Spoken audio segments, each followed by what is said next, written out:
Ramai masih belum tahu secara jelas apakah jumlah yang telah pun diselewengkan oleh pihak berkaitan, oleh satu kleptokrasi Malaysia.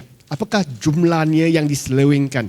Dan saya maksudkan diselewengkan di sini, maksudnya terus terang angkat keluar masuk poket. Yang diselewengkan kerana membuat transaksi yang meragu-ragukan, itu saya tak kira lagi. Dia beli syarikat-syarikat yang dengan harga yang terlampau mahal, saya tak kira. Dia bayar fee kepada Goldman Sachs dengan harga yang terlalu tinggi, saya tak kira. Saya hanya kira jumlah yang secara langsung diangkat dan masuk dalam kocek pihak-pihak tertentu dan wang hilang daripada 1MDB. Nombor satu, jumlah yang telah pun dilaburkan dalam syarikat Petro Saudi iaitu 1.83 bilion US dollar. 100% hilang. Jumlah cagaran yang diberikan kepada sebuah syarikat palsu ABA yang ditubuhkan di British Virgin Islands yang hari ini telah pun dilupuskan, jumlahnya 1.4 bilion US dollar. Wang sudah hilang. Cagaran tambahan selain daripada 1.4 bilion yang dibayar pada tahun 2012, 2014 cagaran tambahan diberikan kepada syarikat ABA berjumlah lebih kurang 855 juta hilang sebab syarikat pun sudah tutup. Pelaburan sebanyak 1.56 bilion yang dibuat oleh syarikat 1MDB Global Investment iaitu anak syarikat kepada 1MDB yang ditubuhkan di luar Malaysia. Kesemua pelaburan yang dibuat sehingga hari ini tidak dapat dikesan dan boleh dianggap bahawa 1.56 bilion itu sudah lesap, hilang. Jumlahnya US dollar 5.6 bilion ataupun lebih kurang dengan exchange rate lebih kurang 4.4 hari ini 24.7 bilion. Ini adalah jumlah di mana wang secara langsung, secara terus terang diangkat daripada akaun 1MDB dan masuk ke dalam akaun pihak yang berkaitan dengan Jolo, Riza Aziz dan juga Perdana Menteri Datuk Seri Najib Razak. So ini tidak seperti apa yang saya sebut tadi, ini tidak termasuk aktiviti dan transaksi rasmi seperti pengambilalihan syarikat penjana kuasa, fee melampau kepada Goldman Sachs, diskaun bond luar biasa dan pelaburan hartanah dan lain-lain. So ini merupakan jumlah yang telah pun dicuri dan dirompak secara langsung daripada 1MDB. Yang kedua, apakah tanggungan sebenar rakyat Malaysia? Sampai sehingga hari ini jasa agensi kerajaan Barisan Nasional masih menegaskan bahawa jumlah yang dilaburkan oleh kerajaan Malaysia hanya 1 juta saja. Yang hilang pun 1 juta saja, tak banyak, tak macam Dr. Mahathir dulu. Ini 1 juta saja, kecil. Tapi apa mereka tak bagi tahu adalah kesemua hutang-hutang yang dikenakan ataupun diambil oleh 1MDB adalah dijamin oleh kerajaan. Yang pertama, jumlah 5 bilion yang dijamin pada tahun 2009 iaitu bond 30 tahun 5 bilion ringgit. Selepas itu pinjam lagi daripada SOXO yang juga dijamin oleh kerajaan 800 juta ringgit. Kedua-dua ini jaminan secara rasmi. So it's official federal government guarantee. Lepas tu dipinjam 3.5 bilion US dollar yang pada permukaannya dijamin oleh IPIC, tetapi selepas krisis kewangan 1MDB berlaku, sekarang ditanggung oleh MOF kepada IPIC pada tahun 2012 dan ditanggung oleh MOF pada tahun 2015. Tambah lagi 3 bilion bond yang dikeluarkan pada tahun 2013 di mana satu surat sokongan tersembunyi yang kita sudah tahu sekarang dikeluarkan oleh Menteri Kewangan Datuk Seri Najib Razak untuk mengeluarkan bond ini, dan surat sokongan ini bersifat jaminan. So it is also a guarantee, except it didn't have to go through the federal government cabinet approval. 1 bilion lagi pendahuluan yang telah dibuat oleh IPIC kepada 1MDB yang juga ditanggung oleh Ministry of Finance, Kementerian Kewangan pada tahun 2015. Tambah lagi bayaran faedah yang dibuat oleh IPIC bagi pihak 1MDB yang juga ditanggung oleh MOF, jumlahnya lebih kurang 40 bilion ringgit. Okay. Kesemua ini masih belum dijelaskan dan diselesaikan oleh kerajaan, oleh 1MDB. Oleh sebab itu kesemua jumlah ini masih kena ditanggung oleh rakyat Malaysia pada masa yang akan datang. So all this debt have now been guaranteed by the government of Malaysia, and this is the amount of debt that Malaysians will have to bear in time to come to cover for the losses and the money stolen from 1MDB. Okay, pinjaman-pinjaman ini tidak mengambil kira pinjaman-pinjaman yang tidak dijamin secara rasmi oleh kerajaan Malaysia. Seperti pinjaman yang dibuat oleh Bandar Malaysia. Ada pinjaman 2.4 bilion, tak ada jaminan, hanya hartanah dicagar kepada pihak yang meminjamkan wang. So yang pinjaman-pinjaman begitu saya tak masuk dalam senarai ini. Hanya senarai di mana pinjaman dijamin oleh pihak kerajaan. So macam mana nak tutup lubang 1MDB? This is Najib's biggest headache. Now the information is all out. Semua maklumat sudah keluar, semua orang tahu wang masuk dalam akaun peribadi beliau. Okay. Tapi bagi dia dalam UMNO, asalkan dia boleh tunjukkan masalah 1MDB sudah selesai, lubang sudah ditutup, dia yakin dia akan dapat kekal, terus jadi Perdana Menteri, tak ada masalah, dan terus menerima sokongan yang kuat daripada akar umbi UMNO. So dia cari projek baru, East Coast Railing. Many would have heard of this project. Okay, kos projek baru ini, East Coast Railing, telah pun diberikan oleh perunding kerajaan. So the government's own consultant came up with a valuation of 30 billion ringgit, 30 billion ringgit.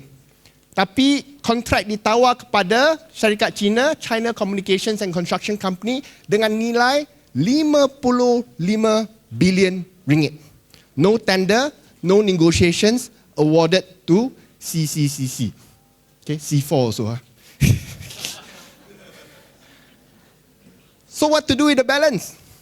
Apa yang dibuat dengan lebihan? Lebihan akan diagihkan secara sunyi ataupun secara sulit untuk membayar hutang 1MDB, terutamanya kepada IPIC, syarikat IPIC. Okay? Macam mana kita nak biayai 55 bilion ini? Kerajaan sekarang tak ada duit. Senang saja, dapatkan pinjaman lagi daripada Bank Exim China. 30 tahun. 6 tahun yang pertama tak payah bayar balik. Maksudnya apa? Untuk menutup lubang 1MDB, anak cucu kita kena bayar hutang dalam 30 tahun yang akan datang. Okay? Dengan pinjaman yang dibuat dengan negara China. Okay? Now, what are the pressures? So kita tahu situasi sekarang, kedudukan kita faham sekarang. Okay? Apakah tekanan yang dihadapi oleh Najib dan 1MDB hari ini? So kita kena faham apa tekanan yang mereka hadapi, baru kita tahu macam mana nak tekan lagi. Okay? Tekanan nombor 1, kes arbitration antara IPIC dengan 1MDB. IPIC kata kita kena tipu, pulangkan wang sebanyak 6.5 bilion US dollar kepada kami. So this is arbitration case that is ongoing in London. Rumours has it that 1MDB has lost, but we have not received any official notice or confirmation of that. But kalau katakan 1MDB tewas dalam arbitration ini, ia merupakan satu beban yang cukup berat untuk kerajaan, untuk diselesaikan oleh kerajaan Najib. case rampasan aset, US DOJ versus Jolo Riza Aziz and all. Okay, Jolo Riza Aziz, all the other assets that are overseas have been frozen. So they got no money to move around, no money to be used to cover up holes that are out there today. Okay, case pengubahan wang haram, money laundering case di Singapura, case pengubahan wang haram di Switzerland, same money laundering case in Switzerland. Contract projek ECRL, walaupun sudah diumumkan, tapi masih belum dimuktamadkan. Ini penting. Sebab macam mana syarikat Cina akan gunakan saluran ataupun saluran institusi kewangan untuk membayar hutang 1MDB. That's a very big question mark. Okay? Because they use official channels, they may be caught under money laundering again. Okay? And so the details of the contract has not been finalized, and it may not be that easy for the details for the agreement to be concluded. Project Bandar Malaysia, another big project with a lot of money coming into 1MDB to pay the debts, have also not been concluded. Okay, it is if I don't recall wrongly, 7.41 billion sale of 60% of Bandar Malaysia to a consortium of companies comprising of a Malaysian company and China Rail. Okay, and China Rail. But there are a lot of terms involved because the Malaysian company has no money. Okay, the purchase price for Bandar Malaysia is larger than the market capitalization of that company. Iskandar Waterfront Holdings. So the local company doesn't have the ability to actually fund the acquisition. They are reliant on the Chinese company. But the Chinese company is waiting for the real things to happen. Give me the high-speed railway project. Make sure I get the project, I got money, then I will invest or come up with more money to take on this. So the project has not been finalized. And of course, there are legal cases in court today. The first one, Najib sue me for defamation. Second one, Tun Dr. Mahathir sue Najib for public misfeasance. This case is regards to abuse of power, which means that Najib abused his power to sack the AG, to impose ban on various parties, and so on. Okay? The third case, Datuk Zahid Ibrahim versus Najib for breach of trust and fiduciary duties by Najib. And the fourth case, which I filed just last month, public misfeasance, but in this case, direct accusation of misappropriation by Najib and his cohorts. Okay, so these are cases that we hope will come forward in court, and one of it, if we are lucky with a judge who is who has no fear or favor, will allow the case to be heard, then we have something for the public to see. Okay, apakah langkah seterusnya yang kita patut ambil? Nombor satu, secara jelas, secara straightforward, penjelasan senang faham kepada rakyat Malaysia. We need to do this in various forms. Dalam ceramah, dalam video, dalam kartun, dalam risalah, kita kena buat perkara ini supaya orang-orang kampung dapat faham perkara ini. Nombor dua, tekanan perlu dibuat kepada syarikat CCCC. Nah, syarikat CCCC merupakan satu syarikat yang disenaraikan di Hong Kong Stock Exchange. So maksudnya dia kena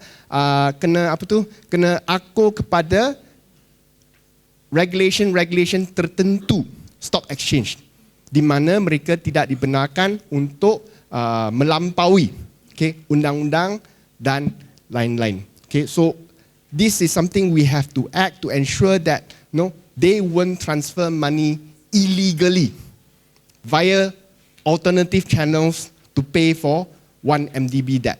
And the good thing is, given the global attention on 1MDB in Malaysia, any money that is transferred from the companies relating to 1MDB will receive 120% attention from the regulators of these banks. So that's something that we have to press with CCCC so that this crazy ECRL contract cannot proceed. Tekanan kepada juru audit, Parker Randall. They have finally appointed the new auditors for the company. It is a local company by the name of Aftas, but it has international affiliation. Basically, they submit for to join the association Parker Randall. So this is a point where we can actually apply pressure both to the local audit firm as well as to the international association that they have, Pakar Randall, to ensure that a proper audit is carried out and not a sham audit is carried out on 1MDB. Tuntutan kepada kerajaan Switzerland dan Singapura. What tuntutan do we want to do? What claims do we have? They have frozen hundreds of millions of US dollars of 1MDB money in Switzerland and in Singapore. Nobody knows what they are doing with this money yet. We should be filing a claim in Switzerland for this money to be returned, to be used for the benefit of Malaysians, not to be returned to the Malaysian government, but to be returned or to be put in a trust for the benefits of Malaysians, which is the intent of the US DOJ case. But it's not specified in Singapore, it's not specified in Switzerland, which means that if we don't claim it, the Switzerland government and the Singapore government will take it for their own use. We are funding Switzerland and Singapore, irony. Okay, so this is something that we should do. And additional legal cases we should take up. I think there's a lot more cases we can do, but we have a lack or shortage of lawyers to perhaps come out with the necessary papers. It's actually quite a lot of work to come out with any suit against the respective parties. It could be a conspiracy to defraud, sue Jolo, sue Riza Aziz, sue Najib, and so on. It could be misfeasance by the public auditors, never do your audit properly. That's why we thought that nothing was wrong in the company. Or sue the AG for not taking action even after all these materials have been surfaced. Or sue the directors of 1MDB. The PAC report clearly stated that the directors failed to perform their duties. Okay? So sue the board of directors for failure to perform fiduciary duties. These are things that we can think about, and I think these are areas that we should work on to keep the issue of 1MDB alive, because it is the most horrendous case of kleptocracy that not only we have ever seen in Malaysia, but perhaps in the world. Thank you.